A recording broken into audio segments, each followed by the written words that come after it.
Hey everyone, today I'm going to be talking about the Engineer class within Battlefield 6, which in my opinion is the most fun class to play, but I also think it's the most versatile class to play. So I just want to touch on the basics of what is an Engineer in Battlefield, because I'm aware there's probably a lot of new players. I certainly have people that I play with who've never even played a Battlefield game before. So it's really cool, and it allows you to take on ground vehicles, it allows you to take on air vehicles, gives you certain things that make you stronger in ground vehicles, and it's just a really fun class to play. So, without much more gibbering, let's jump in. Battlefield works on a class system, as I'm sure most of you know. We're looking at the Engineer class, and each class has specific traits that make it stand out and make it different. For the Engineer, we have SMG proficiency, which tightens up the hip fire when you use an SMG. You also get the repair tool, which allows you to repair vehicles, also allows you to damage vehicles and annoy people by burning them. The mechanized infantry part, which means you take less explosive damage when you're near friendly vehicles. Whether you pick anti-armor or whether you pick combat engineer, my personal preference is anti-armor. You don't get access to all of these traits on the right-hand side straight away. You get access to them throughout the game by leveling them up, by getting XP through kills and capturing objectives, etc. I like to build different loadouts. I like to have an anti-vehicle loadout and a driving vehicle loadout. For my AV loadout, I always go with the carbine. M4A1 is a really, really strong choice. The SG553 is also really good, but I think the bullet drop off is just a little too much. And the M4, it just feels right, but you can go with whatever feels good for you. When we look at the SMGs, you see the blue engineer icon next to it. That means these are the weapons for which that class is proficient, and you get those bonuses. For the sidearm, I always take the Magnum. The one-shot headshot is just too good to ignore. Gadgets, these are the things that really make the Engineer stand out. The RPG is by far my favorite. It's just point, shoot. It's brilliant. The hip fire is exactly the same as the ADS in terms of accuracy. So whichever preference you have, whatever target you want to take on, do what you got to do. Javelin or the Mass 148, whatever, but came up with that one. Fire and forget. So you need to get lock. Is prone to countermeasures. Not great, to be honest with you. It's not the most consistent of launchers, but it does allow you to take out ground, it does allow you to take out air, and if anyone's painted a target, you can lock onto that and take it out. Handy enough, especially if you're not as familiar with the launchers.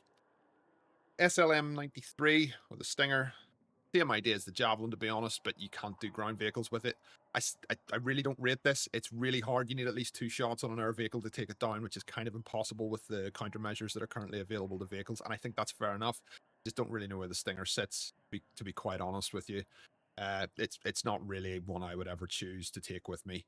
In terms of other ground attack vehicles, the MBT Law, or the NLAW as it's known in real life, is really good. You sort of start out with the first one. It's not as good as the RPG, but it's a good starting launcher. You fire it in the general vicinity of the vehicle, and it'll sort of pop up and land on the roof and do damage to the top. So nothing wrong with it, but to me, it's the stopgap until you get the RPG, quite frankly. And in terms of the second gadget, the AV mine or the AT mine is the one you'll start with. Basically, you just throw it on the ground, pressure sensitive, vehicle drives over it, boom.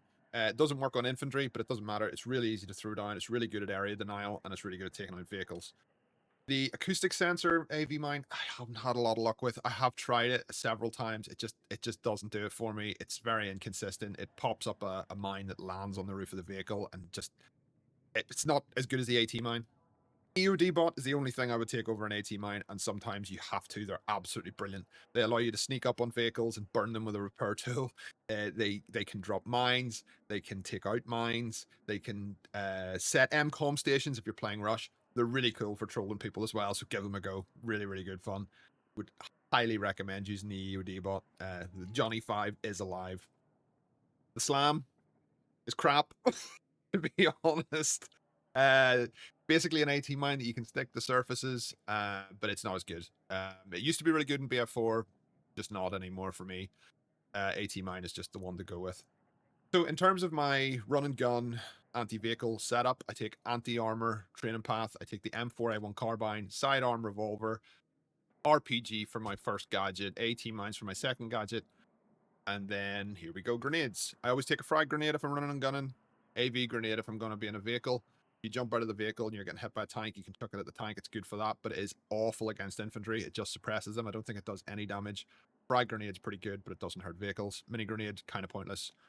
Not for me. If you find a use for it, let me know. And the sledgehammer, because it's great fun to hit people with a hammer. Now, if I'm planning to use a tank, I always go with an SMG. I'm not planning to engage infantry at long range, and the KV-9 is absolutely amazing. It's got a really high rate of fire and a very similar damage profile to a lot of the other SMGs, so it'd be the one to use. That and the MP5. Just love the MP5. Bit of tap fire too at the minute. It has some decent range if you need that, but SMG is definitely the way I'd go, but personal pick. Stay with the revolver, stay with the RPG, same mentality, you can get out and you can hurt the vehicles. Gadget 2, I just don't see people using this. If you're planning to drive a tank or an IFV, the supply crate is really good to have. You can literally just throw it down somewhere. I like to hide it behind cover and have somewhere I can fall back to, and it will replenish guided missile ammunition in the tank. And it also speeds up equipment cooldowns for you and other friendly vehicles. Really, really useful. AV grenades, again, because they let me do damage to vehicles, and that's what this class is about. And the sledgehammer, which lets me get through walls and has a bit of versatility about it. Simple as that. And just while we're talking about supply crates, these ammo stations you'll see around certain maps, this is in Firestorm and the HQs, they'll replenish your ammo. So if you see them about and you're in a vehicle, keep an eye for where they are. Remember they're in the same place every game. Also good for repairing. So in BF6 you'll actually run quicker depending on what you're holding. So you can see in this clip I'm running faster with the repair tool than I am with my carbine. That's the reason a lot of people run a knife. But because you have the repair tool as an engineer, you don't need the knife, so take the sledgehammer. It'll let you get through walls and do damage to vehicles in a pinch. And now the meat and potatoes of the engineer class, the repair tool, which lets you draw on walls. But we'll come back to this one. So the repair tool has an overheat, so if you use it for too long, it'll burn itself out. So you can see the dial going around to the red.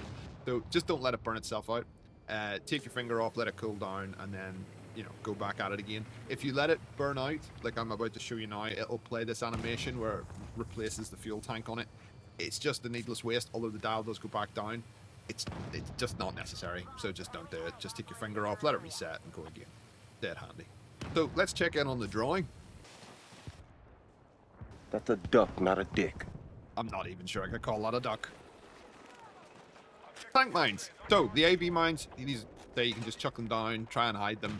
I have seen people complaining that you can't put these down close together. That's intentional. It actually says that in the description. In BF4 you used to be able to stack these things, so a poor tank would come along and drive over one and it was actually 6. It also doesn't show you this, but if you look down at them and hold interact, you can pick them back up again. I don't know why there isn't a prompt for that, but you can do it, and it's the same for C4 and a lot of other things. So everybody knows the RPG can take out vehicles, but you can also take out infantry, but unfortunately, you just have to hit them in the face, just like that. Otherwise, they'll be suppressed. So, listen, that was everything, guys. I hope you found this interesting, maybe even enjoyed it, got a kick out of it. I say it's just a basics video because I know there's people coming over from COD or who have never played a Battlefield game, or this is their first Battlefield game. I've certainly guys I play with who this is their first Battlefield game. And frankly, I'm having an absolute blast. It's not perfect, but it's in a really good place right now, in my opinion, and it's just so much fun. So if you've made it this far, please consider subscribing and liking. I really enjoy making this kind of content, so it would really help a lot, and thanks very much. Cheers.